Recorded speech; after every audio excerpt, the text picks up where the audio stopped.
बिस्मिल्लाहिर्रहमानिर्रहीम। मैं हूं Mohammad Saqib Qadir. Know and share के प्लेटफॉर्म से आज एक नई वीडियो के साथ मैं हाजिर हूं। हमने एक सफर का आगाज किया है डिजिटलाइजेशन इन एडवोकेसी कि पाकिस्तान में हम लॉयर्स एक कन्वेंशनल मैनुअल एडवोकेसी से किस तरह डिजिटलाइज्ड एडवोकेसी की तरफ शिफ्ट हो सकते हैं। वो कौन से टूल्स होंगे, वो कौन-सा तरीक़ाकार होगा और वो कौन-सी मेथोडोलॉजी होगी, वो सॉफ्टवेयर्स क्या होंगे, उनका इस्तेमाल क्या होगा, जिनका इस्तेमाल करते हुए हम अपनी जो एक कन्वेंशनल एडवोकेसी है, जो डेढ़ 2 सदियों से चली आ रही है, उसके अंदर दीगर शोबा-ए ज़िंदगी की तरह डिजिटलाइज़्ड एक्टिविटीज़ को ऐड कर सकें। यही हमारी वकालत होगी, यही हमारा प्रोफ़ेशन होगा, लेकिन जो डिजिटलाइज़ेशन के फ़ायदे हैं, जो उनके बेनिफिट्स हैं, हम उनको किस तरह हासिल कर सकते हैं। तो इस ज़िम्न में हमने गुज़िश्ता 2 वीडियोज़ में ये सीखने की कोशिश की कि हम अपने केसेज़ को किस तरह गूगल कैलेंडर के ज़रिए डिजिटलाइज़ तौर पे इस्तेमाल कर सकते हैं, देख सकते हैं, उनका रिकॉर्ड मेंटेन कर सकते हैं, उनको फॉरवर्ड कर सकते हैं। इन अदर वर्ड्स हमने अपनी मैनुअल डायरी को डिजिटल डायरी में कन्वर्ट करने का तरीका सीखा। उसके बाद हमने एक और वीडियो में ये देखा कि क्या हम अपने प्रोफ़ेशन के अंदर अपने जितने भी हमारे एक्ट्स एंड ऑर्डिनेंसेस हैं, उनमें से आर्टिफ़िशियल इंटेलिजेंस का इस्तेमाल करते हुए क्या अपने मतलूबा आंसर्स हासिल कर सकते हैं, बगैर इंटरनेट की इन्वॉल्वमेंट के, बगैर किसी थर्ड पार्टी जीपीटी की सब्सक्रिप्शन के, पर्टिकुलरली एक सॉफ्टवेयर के अंदर ही किस तरह हम उन चीज़ों का बेनिफिट हासिल कर सकते हैं। तो उस दोनों वीडियो से यकीनन आप व्यूअर्स ने कुछ ना कुछ फ़ायदा हासिल किया होगा। मेरे कुछ जो लीगल फ्रेटर्निटी के भाई हैं, दोस्त हैं, उन्होंने किसी न किसी अंदाज़ से थोड़ा बहुत उसको इस्तेमाल करना शुरू किया होगा। एट लीस्ट गूगल कैलेंडर के ज़रिए हमने अपनी डिजिटल डायरी मेंटेन कर ली होगी। अगर आप लोगों ने इस तरह की कोई ना कोई एक्टिविटी की है, कुछ आपने अटेम्प्ट की हैं, आपने लिक्विड टेक्स्ट सॉफ्टवेयर जो मैंने लास्ट टाइम डिस्कस किया था, उस सॉफ्टवेयर को आपने एक्सप्लोर किया है, उसको देखा है, कुछ भी आपका इन हो उसके अंदर आपने जो है कंट्रीब्यूट किया है, तो प्लीज़ मेरे साथ डिस्क्रिप्शन लिंक के अंदर शेयर कीजिएगा, कमेंट लिंक में शेयर कीजिएगा कि अभी तक आपने इस ज़िम्न में क्या किया। आज हम लिक्विड टेक्स्ट के ही कुछ दीगर फंक्शंस को अपने प्रोफेशन पॉइंट ऑफ व्यू से समझने की, सीखने की कोशिश करेंगे। एक बात बताता चलूँ कि जो लिक्विड टेक्स्ट सॉफ्टवेयर है, ये विंडोज़ कंपैटिबल भी है, ये मैक कंपैटिबल भी है और आईओएस यानी कि आईपैड या आईफ़ोन में भी इनकी एप्लीकेशंस अवेलेबल हैं, हम उनका इस्तेमाल कर सकते हैं। लिमिटेड फंक्शनैलिटीज़ के साथ इसका free version of course available है।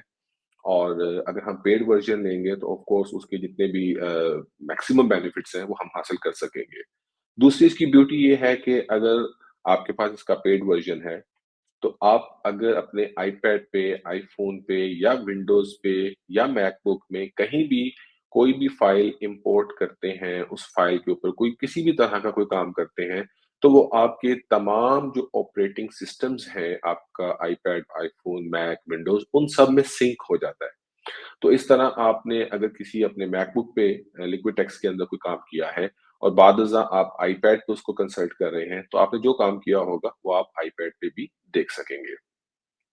तो आज हम एक नया एक कह लीजिए कि बुनियादी फंक्शन कि हम अपनी जो फ़ाइल है, पीडीएफ फ़ाइल, उसको लिक्विड टेक्स्ट में हम उसका किस तरह का इस्तेमाल कर सकते हैं। बहुत सारे उसके मुख्तलिफ फंक्शंस हैं जो हम यूज़ कर सकते हैं, लेकिन आज मैं पहला और बेसिक फंक्शन आप लोगों के साथ शेयर करूँगा।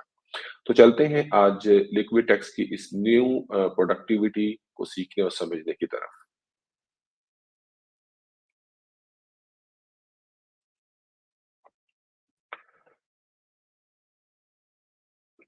डियर फ्रेंड्स, अब अगर आप ये देखें कि आपने एक फ़ाइल को जो आपका केस फ़ाइल है, आपने उसको स्कैन किया।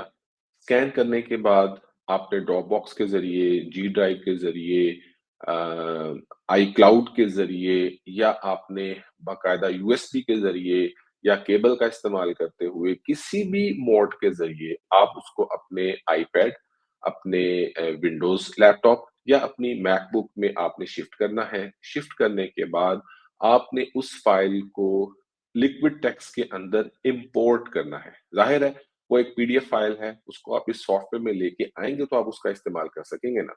तो जब आप लिक्विड टेक्स्ट को खोलेंगे, तो आपको इस तरह का एक लेआउट नज़र आएगा। यहाँ से आप ओपन फाइल पे अगर क्लिक करेंगे, तो वो आपको मुख्तलिफ फ़ोल्डर्स की तरफ ले जाएगा कि आपकी फाइल कहाँ पे पड़ी हुई है। वहाँ से आप जाके उस फाइल को क्लिक करेंगे, तो अल्टीमेटली यहाँ से ओपन का बटन दबाएँगे, तो वो फाइल इंपोर्ट होके आपके सामने आ जाएगी। अगर आप एक पर्टिकुलर फ़ोल्डर के अंदर काम कर रहे हैं, तो उस फ़ोल्डर में आएगी। अगर आपने फ़ोल्डर सेलेक्ट नहीं किया, तो वो जो उसका मेन पेज है इस लिक्विड टेक्स्ट सॉफ्टवेयर का, वहाँ पे आ जाएगी। तो लेट्स सी कि हमने एक फाइल को इंपोर्ट किया और ये शाह जीला वर्सेस एम शकील एक केस है और ये हमारे पास लिक्विड टेक्स्ट के अंदर आ गया। अब हम इसको खोलते हैं। तो सबसे पहले हमें उसका इस तरह का एक लेआउट नज़र आएगा। मेरे जो लॉयर्स दोस्त हैं वो जानते हैं कि ये हमारा मेमो ऑफ पार्टीज़ है, फलाँ वर्सेस फलाँ, सूट की नेचर क्या है और ये सारे के सारे उसके कंटेंट हैं। उसके बाद हमने स्टे एप्लीकेशन है, स्टे एप्लीकेशन के बाद एफिडेविट है और फिर हमने कंप्यूटर पे मैं बनाता हूँ डॉक्यूमेंट ऑफ एड्रेस जिसको फ़र्द पता कहते हैं, लिस्ट ऑफ रिलायंस और लिस्ट ऑफ डॉक्यूमेंट्स, वो सारी डिटेल्स आगे बाद में फिर हमारे सारे के सारे एनेक्स्चर्स। तो ये मेरी पूरी फाइल जो है ये स्कैन होके आ गई है। अब इस फाइल को मैंने अपने लिक्विड टेक्स्ट के अंदर एडजस्ट करना है, सेट करना है, ताकि कल को जब मैंने कोर्ट में इसका इस्तेमाल करना है, चाहे मैं लैपटॉप पे यूज़ कर रहा हूँ, चाहे मैं आईपैड पे यूज़ कर रहा हूँ, तो मैंने इसको किस तरह इस्तेमाल करना है। अब अगर लेट्स से कि मैंने किसी एनेक्स्चर का हवाला देना है, तो मैं यूँ-यूँ करके अगर उसको स्क्रॉल करता रहूँगा, तो इट विल टेक टाइम और मुझे अच्छी खासी शिद्दत भी करनी पड़ेगी और जैसा अभी मेरा मुँह देख रहे होंगे। तो लेट्स सी कि हम कहते हैं जी कि ये मेरी प्लेन की कॉपी है, मैंने इसको सिलेक्ट किया, सिलेक्ट करने के बाद मैं इसको ऑटो एक्सर्ट की ऑप्शन है, इसको मैंने यहाँ साइड पे ये हमारे पास आ गया। और दूसरी ऑप्शन क्या है कि मैं इसको सिलेक्ट करूँ और सिलेक्ट करने के बाद इसको मैं कमेंट कर दूँ और यहाँ पे मैं खुद लिख लूँ प्लेन। तो ये देखिए, ये मैंने उसका एक टैग कह लीजिए, बुकमार्क टाइप कह लीजिए इसको मैंने ये जो सॉफ्टवेयर के अंदर इसको कहा जाता है, वो आप यहाँ पढ़ भी सकते हैं। ये लिखा हुआ आ रहा है एक्सर्प्ट कि आप इस लिक्विड टेक्स्ट ने इस चीज़ को जब आप इसके ये साइड जो इसका वर्क स्पेस है, इस एरिये को वर्क स्पेस कहा जाता है। इस वर्क स्पेस पे जब आप उसके लिंक को शिफ्ट करते हैं, तो इस चीज़ को कहा जाता है कि एक्सर्प्ट कर दिया है आपने उसको साइड पे। तो ये दोनों तरीक़ेकार हैं, आप ऑटो एक्सर्प्ट कर दें या आप उसको कमेंट की सूरत पे खुद उसका जो नाम लिखना चाहें, आप वो लिख लें और वो आपके पास आ जाएगा। अब आप इस फाइल को अपने नोट्स के तौर पे स्टडी कर रहे हैं, स्टडी करते हुए आपको लगा कि ये मैंने इसका एक चीज़ इम्पोर्टेंट है, इसको आपने हाइलाइट कर दिया और फिर आपने आगे चलते हुए मज़ीद देखा तो आपको लगा कि ये मेरा एक कॉल टू एक्शन का पैरा है, आपने इसको हाइलाइट कर दिया। कोई भी कलर आप लेके चलना चाहते हैं तो कर सकते हैं, यहाँ से आपकी प्रेयर स्टार्ट हो रही है। तो अगर आपने जो है वो प्रेयर कोर्ट में स्टडी करनी है, तो अब आप पूरी प्लेंट और प्लेंट के बाद एक-एक 4, 5, 6 सफ़े नीचे आएँगे प्रेयर तक, तो आप चाहें तो आप इसको भी सेव कर सकते हैं। तो आप इसको कमेंट करें और प्रेयर लिखें और इसको यहाँ अपने साइड पे प्लेंट के साथ नीचे अटैच कर दें। उसके बाद आपको पता है जी कि हमारी ये एक स्टे एप्लीकेशन है, आप इसको पकड़िए और इसके साथ कमेंट कीजिए, स्टे एप्लीकेशन ये आपके पास आ गई। कल को जब आपने केस फाइल होने के बाद स्टे एप्लीकेशन को आर्ग्यू करना है, तो वो आपके सामने है। उसके बाद अब लेट्स सी कि अब आपके जो लिस्ट ऑफ डॉक्यूमेंट्स हैं, उनमें आपको लगता है कि ये मेरा जो मेरी सेल डीड है, बयाना है, मैंने इसको भी टैग करना है ताकि जब मैंने इसको रेफर करना होगा, तो मुझे इसको भी स्क्रॉल करके एक-एक सफ़े को नीचे जाके ढूँढना ना पड़े। तो अब ये लेट्स से कि हमारे पास 4-5 चीज़ें और इसी तरह आपने अपनी पूरी फ़ाइल को इस तरह एडजस्ट कर लिया है और अब आप इस कह लीजिए कि कोर्ट में हैं और आप इसको कंसल्ट करते हुए डिस्कस करना चाह रहे हैं। तो आप ये देखिए कि सिंपल आप प्लेन पे क्लिक करें, तो आप प्लेन पे पहुँच के आप इसके प्रेयर पोर्शन पे जाना चाहते हैं, आपने क्लिक किया, आप ये प्रेयर पे पहुँच गए। आप स्टे एप्लीकेशन पे जाना चाहते हैं, जस्ट बाय 1 क्लिक आप स्टे एप्लीकेशन पे आ गए। अब आप अपने किसी एनेक्स्चर का रेफरेंस देना चाहते हैं, तो आपने ये सेल डीड लिखा, आप उस पे जाके आपने क्लिक किया, तो आप वहाँ पर पहुँच गए और यहाँ पे आप लेट्स से वन्स अगेन वही एनेक्स्चर में आपने अगर किसी डॉक्यूमेंट को हाँ, हाइलाइट करना है तो आप हाइलाइट कर सकते हैं। यहाँ एक बात बताता चलूँ कि जो पीडीएफ स्कैन्स होते हैं, पीडीएफ को हमने जब स्कैन किया होता है और वो एक इमेज फॉर्म में पीडीएफ बनता है, तो उसको हम यूँ सेलेक्ट करें तो वो अक्सर प्रॉब्लम करता है। तो इसमें दूसरी ऑप्शन ये होती है कि आप उसको इस अंदाज़ से अपनी फिंगर्स के ज़रिए ड्रैग करके सेलेक्ट कर लेंगे, तो वो कल को उसको कन्वर्ट नहीं करेगा, इसी मनोअन शक्ल में वो उसको उर्दू में ही यूँ साइड पे ले जाएगा। तो अब इस तरह हमारे पास ये पीडीएफ फाइल यहाँ पे मौजूद है। आपको याद होगा कि मैंने इस फाइल में 2-3 चीज़ों को हाइलाइट किया था। अगर हम टच स्क्रीन से इस फाइल को जो है वो देखते हुए हम चाह रहे हैं कि वो मेरे हाइलाइट्स वाले पोर्शन कौन से हैं, कहाँ पे हैं, तो हम सिंपल इस फाइल को स्क्रॉल करते हुए उन हाइलाइटेड